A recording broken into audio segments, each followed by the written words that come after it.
good meetings and good introductions and good networking happening. So we're thrilled with that. And it's been one of the aims of this year's symposium is to make sure we provided you with enough of that time. So happy that that's happening. Steve Hufford and John Steele from Raymond James are going to come up and give us a perspective of the industry from an investment banking point of view. As you know, Raymond James is a leading mid-market investment banking firm. They've completed over 40 transactions in the last 3 years in the FinTech space alone. Right? Pretty impressive and a pretty big number. And as you know, that's not 100% of the transactions that have been out there. So there's a lot of movement, a lot of money moving around, a lot of activity. Steve is a managing director at Raymond James. He co-leads the FinTech practice. He's also one of my partners on the FinTech steering committee. So we get to spend a good bit of time together and really talk about what's going on in the industry and talk about where we're headed. John is also a managing director. He leads the technology services practice. Both of them have many deals under their belts and a lot to say on this topic. So with no further ado, Steve and John.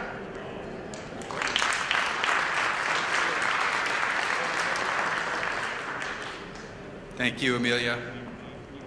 Hello, everybody. I'm Steve Hufford, Managing Director in the FinTech and Payments Group at Raymond James, and I'm based in Atlanta.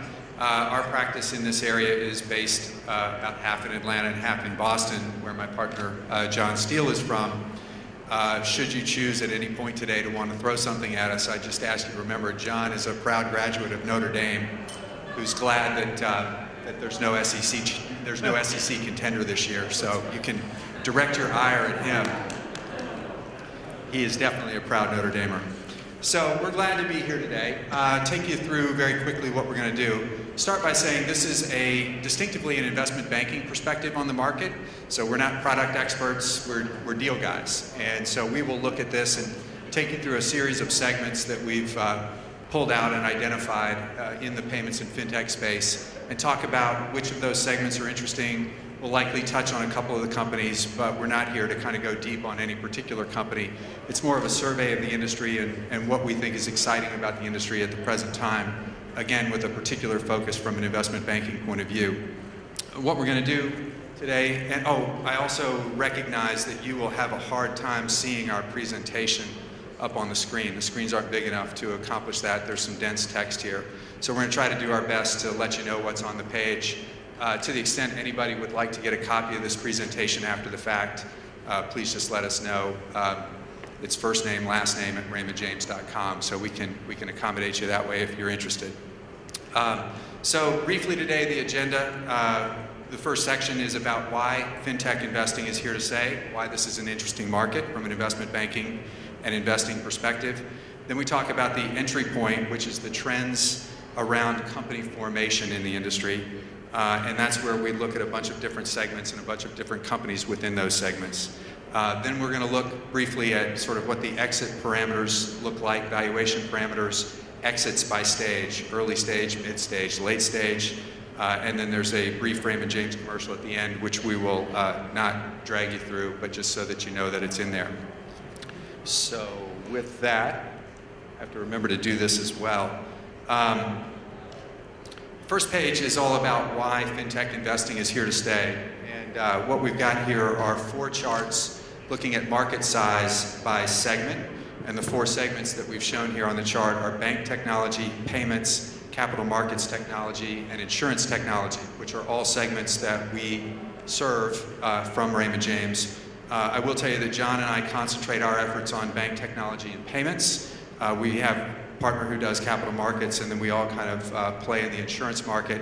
But I thought for this audience, we'd concentrate largely today on the bank technology and the payments segment. And I think what you see on the charts here, if you were able to see them, is that these are very large markets. The bank technology North American IT spend is about $55 billion in 2012. U.S. consumer payment processing revenue is $116 billion, and they're still growing rather nicely. And they are tech-enabled markets, which is to say that the technologies that are being applied in these marketplaces are enabling existing processes that in some way, shape, or form are not sufficiently tech-enabled today. So as opposed to pure tech investing, which often involves some challenging, bend light through glass sort of exercise, what we're doing here in our sector is just enabling transactions that are already out there in a more efficient way with technology. So that being the case, makes for an interesting segment. This is another element of what's interesting about it. The public companies are cash rich and they rely on acquisitions for incremental growth. What we show on this page is annual cash flow from operations and current cash balance for several of the large companies in this industry. I'll give you a hint that whenever you see big pools of cash, there are probably investment bankers hanging around somewhere trying to get their hands in it, and this segment is no exception there. So you have significant cash balances by large companies that need to supplement existing growth initiatives with inorganic growth. In other words, they want to buy companies, and we all know companies that have been bought here. Fiserv, of course, bought CheckFree here locally. FIS bought Certegy. Intuit bought Digital Insight.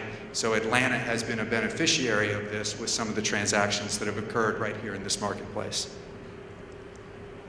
The next page focuses on why venture capital and private equity firms like the dynamics of this industry. On the left side, we talk about compelling business models. This is a high recurring revenue segment, as you guys all know, very predictable revenue, high gross margins, fixed costs with operating leverage sort of inherent in the business, low CapEx requirements, strong cash flow, all add up to an attractive marketplace. And then if you look at it from an exit perspective, there are a number of robust markets. The IPO markets have opened back up in the last couple of years, which we'll talk about towards the end of our presentation. And there are plenty of strategic buyers out there, large number of which are cash rich, big market caps, and they need innovation, they need growth, they need to find companies to supplement their existing growth. And then in the last couple of years, we've also seen a number of financial buyers kind of coming back into play and being a force in the market. And so what you have is venture capital and private equity firms that have experienced a great amount of success in this marketplace. And they look to continue to invest, and we see them regularly come to us and ask, what new propositions should we be looking at? So it's a regular market for them. It's one that they find attractive. They know that those exit environments are out there. This page illustrates that venture capital and private equity deal volume has rebounded pretty nicely. You'll see 2012 year-to-date numbers that are through yesterday, through November 13th, that are already ahead of the pace for 2011. And I think if you looked at M&A volume, you'd find that it's flat to maybe a little bit down this year, but on the PE venture capital side of the market, that's kind of come in to replace the volume that's just been kind of flat there. Good leverage market right now, and so we've seen those folks kind of back in the market. It's been pretty active, and a number of our transactions that we originally took out to strategic buyers over the last, say, year and a half, wound up getting acquired by private equity firms. So that continues to be an active market as well. Format here is that John and I are going to kind of trade back and forth throughout the presentation, so let John step up, take the next shot. Great. Hopefully everyone's full on coffee here in the afternoon. This next section here, Steve's going to drive for me. What I want to talk about here is really the drivers of FinTech company formation. The lifeblood to any sector and investment banking deal activity is company formation and sector trends. And what gets us really excited is the accelerating pace of innovation that's happening within FinTech. So thank you to all the entrepreneurs out there. But what you see on this slide, if you could see it, is a bunch of bubbles, and the bubbles represent trends. We have payments, bank tech, capital markets, and insurance tech. And when you examine each of the major segments, what you can see is over multiple decades, there's been one big, long, major trend. So take payments, for example, the electronification of payments. Over the last few decades, I'd say we've had maybe one or two other trends within a decade. But when you look at the current environment, take payments, for example, I think we see half a dozen big trends in sectors, whether it's mobile, social, fraud and risk, small business, SaaS, integrated software and payments, virtual goods. So when we went through a period where it was the electronification of payments, debit, ACH introduced, prepaid, those were big decade trends. Now I think we're faced with half a dozen trends. What we're going to do over the next few slides here for everyone is really drill into a few of those that we see within payments and bank tech. For those that are interested in capital markets insurance, we're happy to follow up afterwards. And I'd say a quick disclaimer, it's always a little dangerous when you put company logos up on maps. I think companies can fit in multiple different segments. We tried hard to put them in their primary bucket. So the first few slides, we're going to focus on payments and areas of investment where new company formation is happening and where we're really excited. The first is mobile and social. We've heard a lot about it already today. There's a lot of excitement on our end. I'd say from an investment banking perspective, it's still very early. So when you look at deal type, it's really been concentrated in venture capital and growth equity investment across the space to try to ride the future wave. On the mobile side, we've really put a lot of different segments of mobile together here, whether it's mobile acceptance, remote mobile capture, mobile money transfer, mobile wallets. I think that the point is from a new company formation, venture activity, future M&A and IPO activity, mobile is just going to be huge.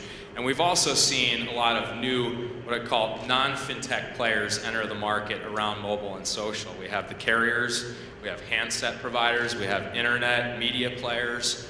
And then on the social commerce side, really riding the waves of Twitter, Zynga, Groupon, Facebook.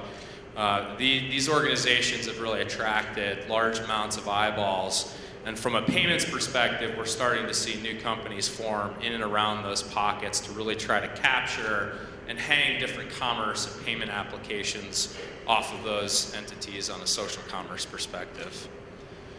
The next page is another segment that we're really excited about, and this is really promotions, or what I call demand generation. So how do we generate more payments, more transactions? How do we develop loyalty?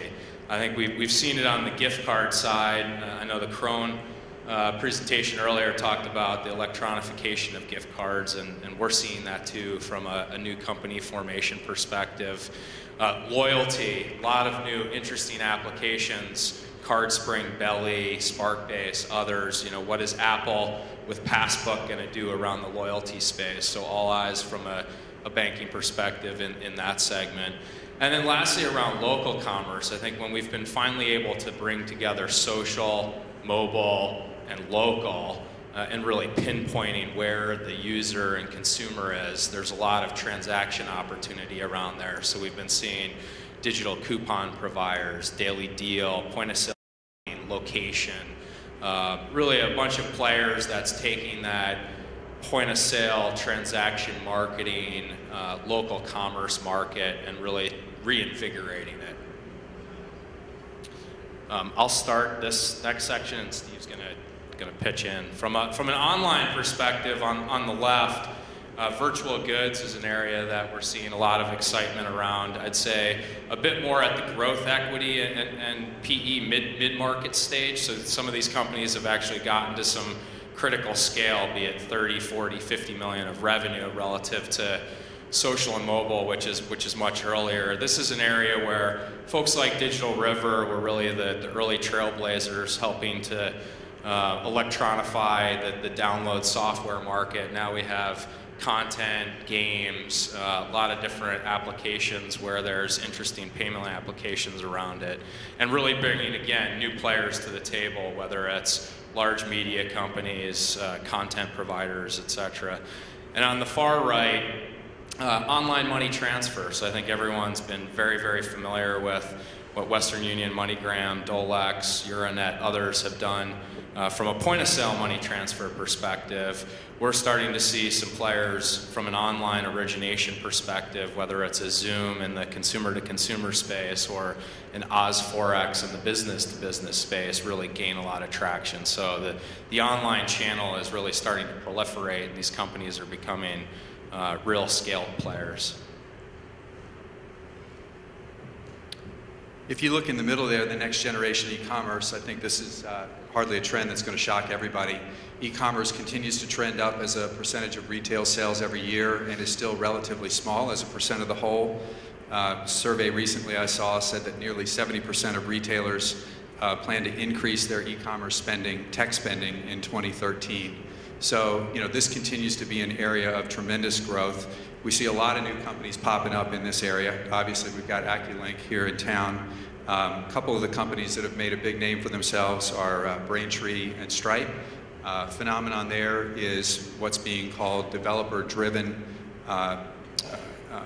e-commerce generation, where what they do is they build snippets of code and flip it into development packages for other industries, and through that, Braintree has captured deals with Angry Birds, GitHub, OpenTable, Living Social, all of those sorts of players. So really driving e-commerce forward with that kind of a payment application.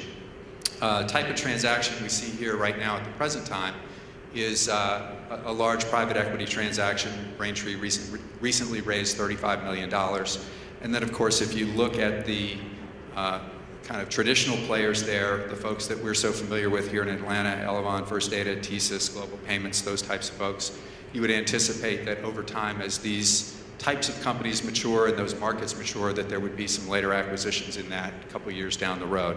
So that is, to us, a very interesting segment that's already kind of matured nicely and offers some good transaction potential.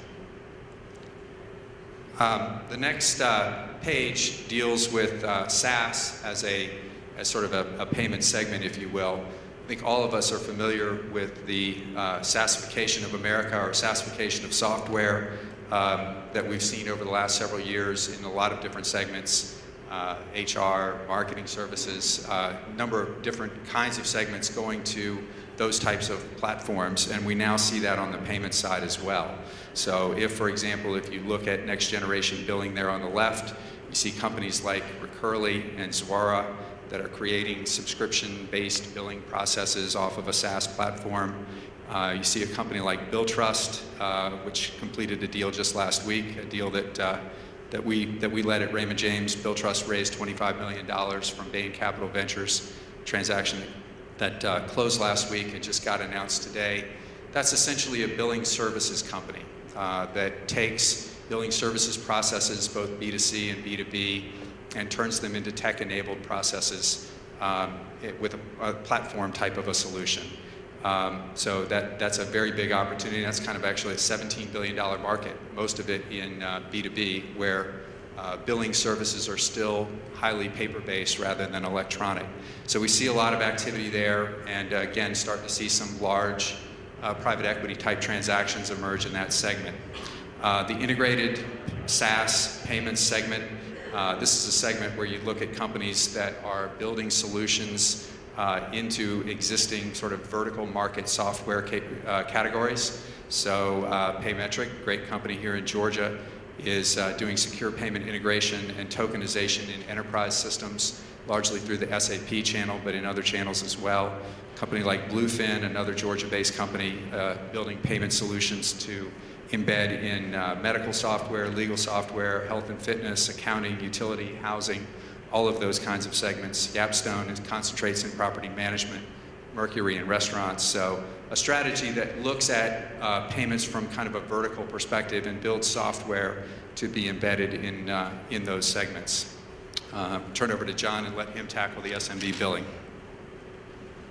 Yeah, I'd say that SaaS as a delivery mechanism has allowed and enabled the payments market to really focus from that very, very large enterprise, large billers, large company focus down market. So you see the big triangle there. I think it's not lost on anyone that the SMB market really represents that long tail opportunity, and being able to onboard solutions, payment solutions very, very rapidly finally enables penetration of that market down market. So we're starting to see companies like Bill.com and MineralTree, Transactus, which just raised some capital from Harlan, PaySimple, others being able to attack the SMB space with a SaaS solution for payments.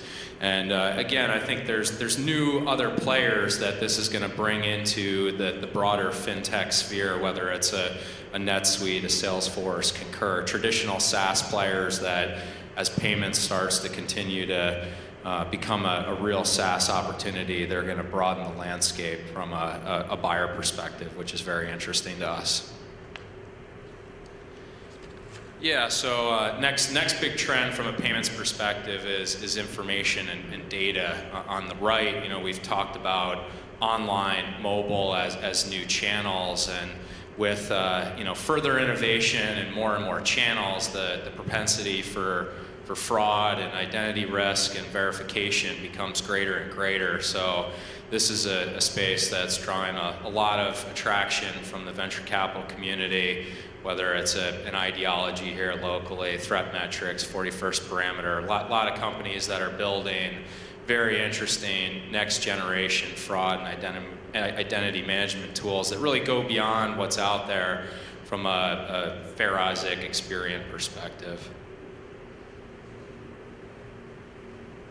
On the left, obviously, PCI compliance, near and dear to everybody's heart here. Joan's sitting right in front of me. We got two companies there that have now combined, two Georgia companies, ControlScan and CRE Secure, having come together to create a nice company in that PCI compliance space right here in Atlanta, TrustWave, G2 Web Services. Again, a space that we see being very active. TrustWave filed for an IPO a couple years ago, pulled it back, has not gone forth with that, but we would envision that this space continues to grow along with the growth of e-commerce. These companies become fairly large, probably some decent-sized capital raises along the way, and then certainly some M&A or IPO activity coming out of that space within the next 2 or 3 years. So it's another one that we find interesting and that we think attracts a lot of activity. Next page is oriented around bank tech specifically. A couple of segments that we pulled together here are mobile and PFM. I think Richard hit on bank mobile early in his presentation today. I think he mentioned something like B of A adding 200,000 new mobile customers a month. We had a statistic that we found that said there was a 33% CAGR from 2011 to 2013 on a worldwide basis in the transition from online banking to mobile banking. So mobile banking obviously here to stay, earlier to the market, if you will, than some of the mobile payments applications. The companies that are in this space, with the exception of Monetize, are still, I'd say, relatively early and sort of scrapping their way to customers, particularly in a difficult bank market that has retrenched a bit over the last couple of years. Most of these, Malazai, Bono, mFoundry, tend to focus on the community to regional bank market. Monetize obviously has gone a little bit more upmarket than that. And of course, we had a couple of decent transactions in this space right here out of Georgia, in Firethorn being acquired by Qualcomm a few years ago, and MCOM getting acquired by Fiserv. On the right-hand side, we have PFM. Quick note there down in the lower left on that right-hand side of the page, you've got the Vertical One logo. Don't know if anybody remembers that. That was a company that I was part of the team that pulled together about 10 years ago that became the first account aggregation company. Got bought by S1 back in 1999. So I think Georgia can actually claim to sort of be the owner of that space or the originator of it. And I know some of those patents are still out there and relevant. Obviously, a couple of companies have gained traction there, Yodlee and then Mint, which got acquired by Intuit a few years ago. And interestingly enough, despite the fact that Yodlee's been at this for 10, 12 years and Mint got a nice transaction and is now owned by Intuit, there seem to be a significant number of companies that are still emerging here in account aggregation, personal financial management. I think because there is so much that can be done with data once it's aggregated, it's an interesting play.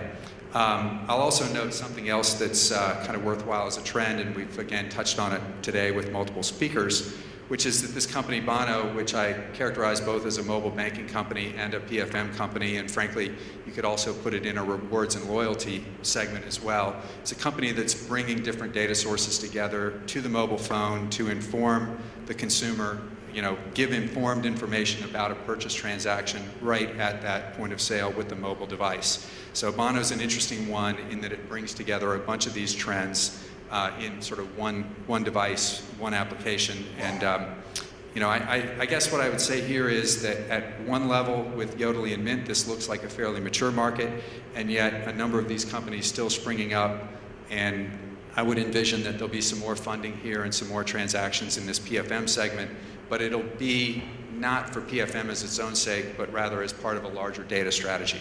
In other words, the companies that will be successful there will have something to offer other than just bringing account data together. Let's see, do the next one, then I'll give you I'll kick off, and then I'll give you that too. In the information services segment, again, another area where Atlanta has been a leader with Equifax here over the years, ChoicePoint obviously as well. A number of initiatives here. The one that I'm going to jump on for a minute is the risk and compliance segment. You see Barney and Chris there. I thought that was an awesome picture of them to include. You guys probably can't see it, but I've got Dodd and Frank there. IT risk spending expected to grow in financial services to $74 billion in 2015. Still activity there. A number of companies that are looking at fraud prevention in an ACH context, regulatory controls, those sorts of things. Companies that we're watching in this segment, with the exception of Q2, which is based out of Austin and has a little bit of a presence here in Atlanta, are relatively young, but several of them are fundable. So I think this is still a developing segment, and we would expect to see some fundings in that sector coming up here over the next couple of years. A couple of those companies growing, Q2 particularly being an interesting one in that segment.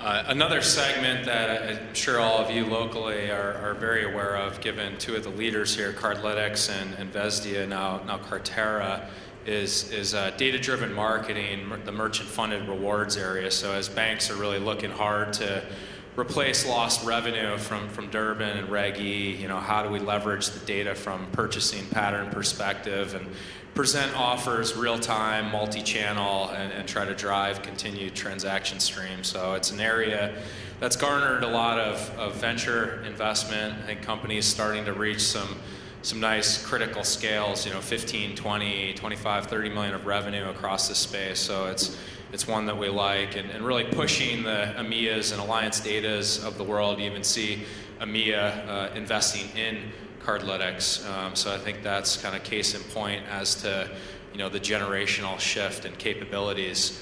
On the far right, there's been a lot of buzz about big data. So what does big data mean for the FinTech world? I think from a banking perspective, it's not lost that more data has been created in the past 3 years than in the prior 40,000. So with the amount of data that's facing us all, how do we sift through it? How do we leverage it? How do we make better decisions? And we're starting to see a next generation of big data companies, whether it's an Opera Solutions or a 1010 Data, that makes it a lot easier and flexible to get down and really sift through the gigabytes and exabytes and zettabytes of data out there to make real decisions.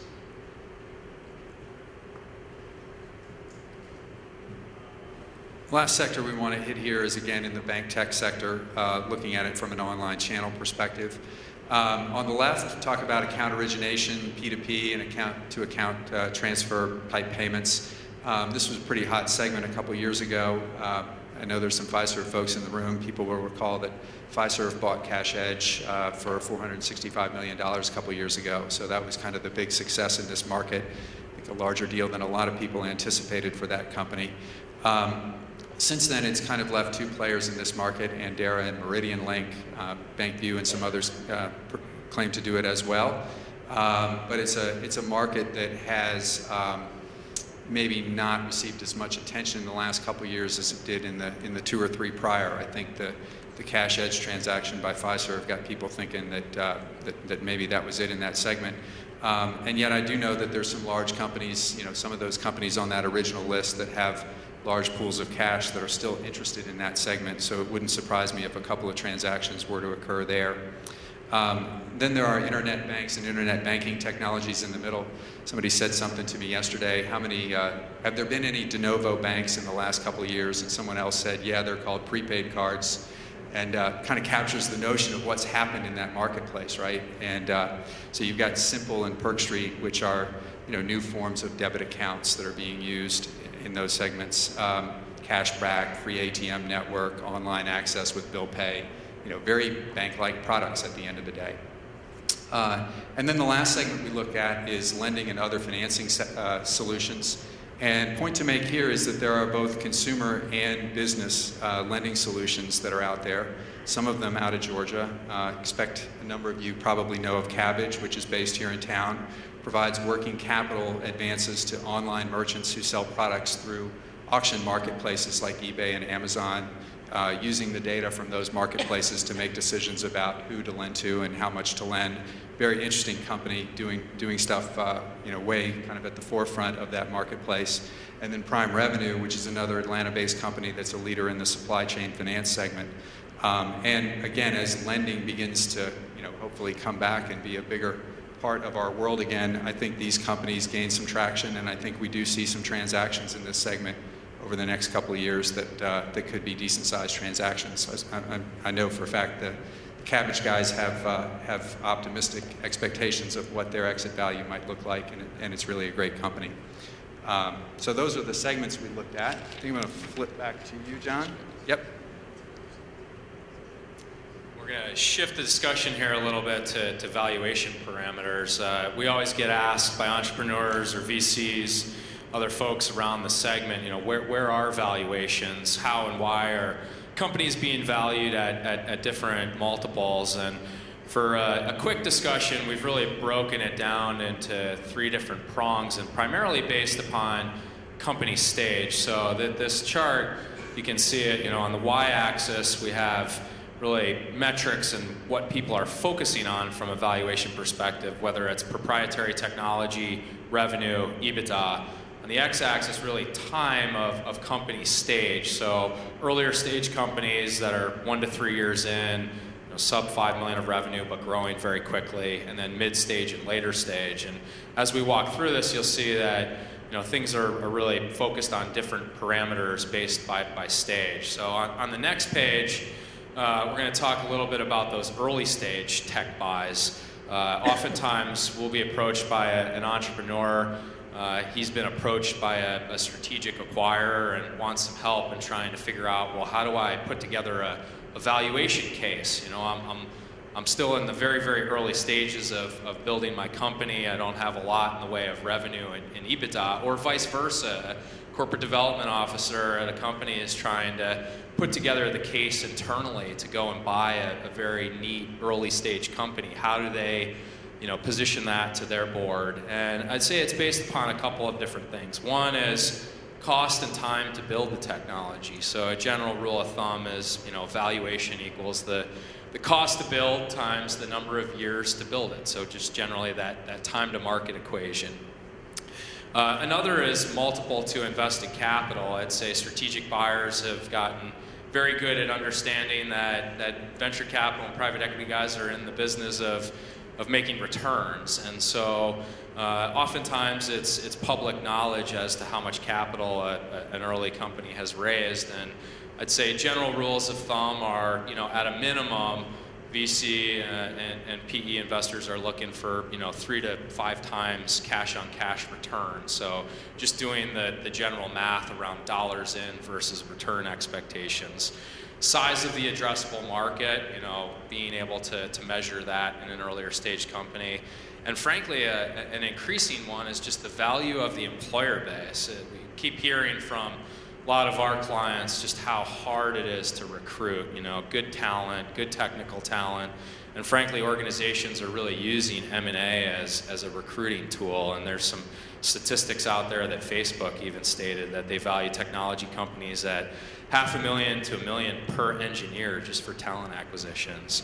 And then there's math around trying to demonstrate what the level of synergies might bring to bear in an organization that's early. So all of that really builds the case for how do you really value an early stage company. On the next page, this is again hard to read, but we've over the last few years pulled together 12 or 15 earlier stage technology buys across the FinTech space. They range from 40 million up to about 300 million in value. And what you can see is on average, these companies have traded for about 6 times invested capital. So a median of $15 million of venture invested into this group, and a median exit valuation of about 160 million. And the last point I think I'd say is dovetailing on our discussion about how excited we are on new company formation. These technology purchases, you can see maybe about running at a clip of about 2 per year from '07 to 2011, and in 2012, we have 4 on this page. We could probably double that as well. So the amount and volume of earlier stage technology purchases has certainly gone up with a lot of the trends that we talked about earlier.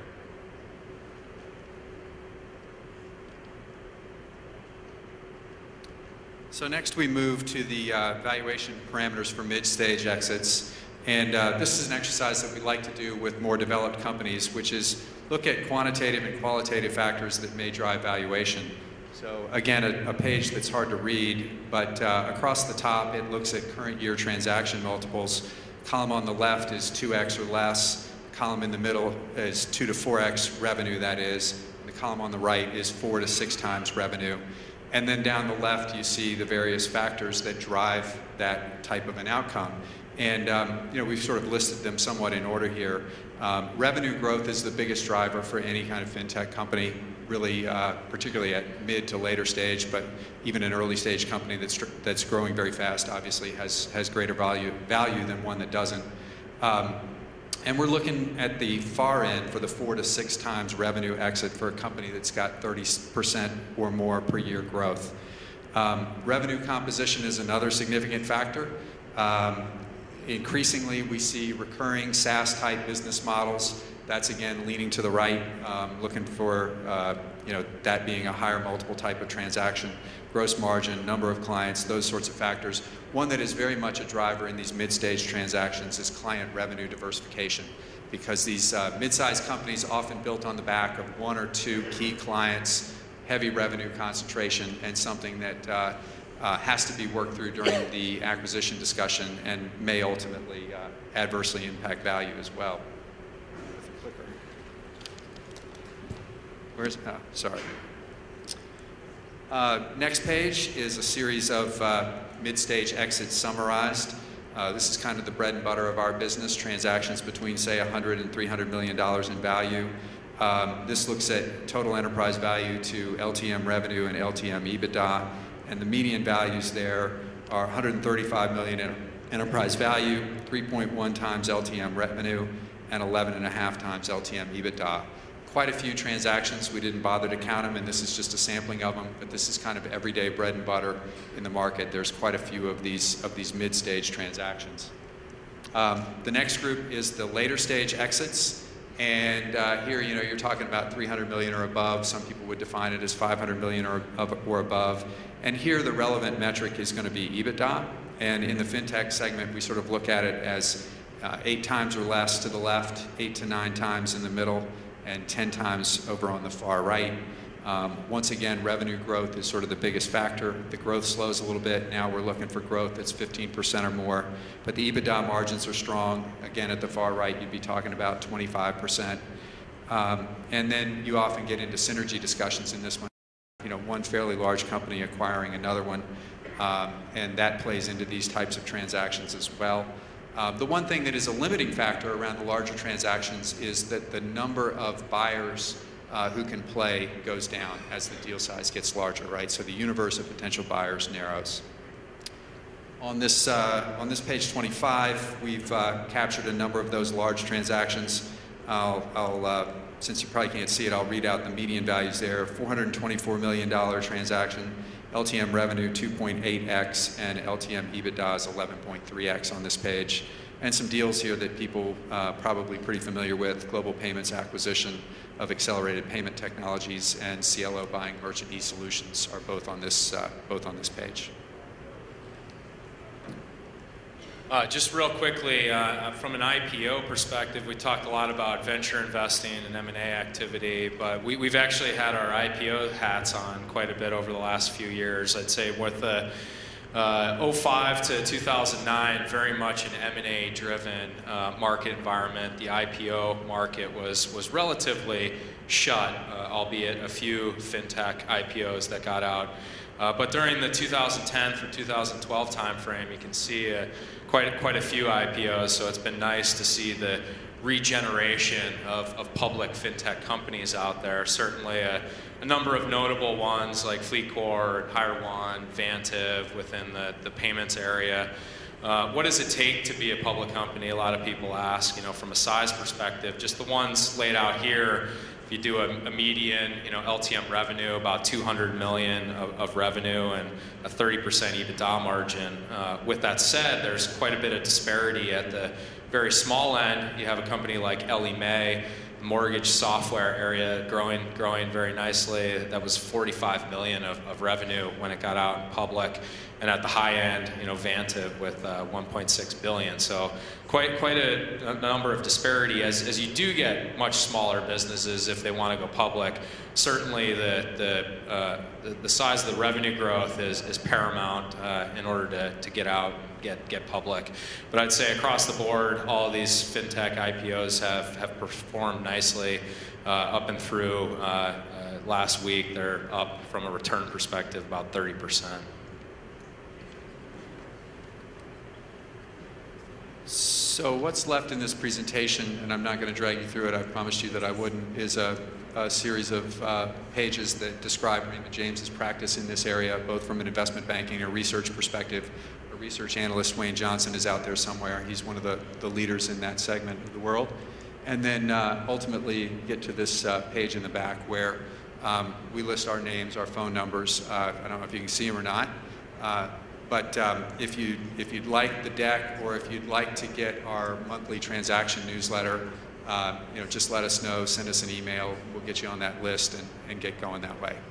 So thanks for your time, thanks for your attention. See if anybody, Amelia, maybe has any questions. Is that next order of business? See if anybody has questions. Questions from you? Okay, all right. Well, thanks for your time, thanks for your attention. Appreciate it.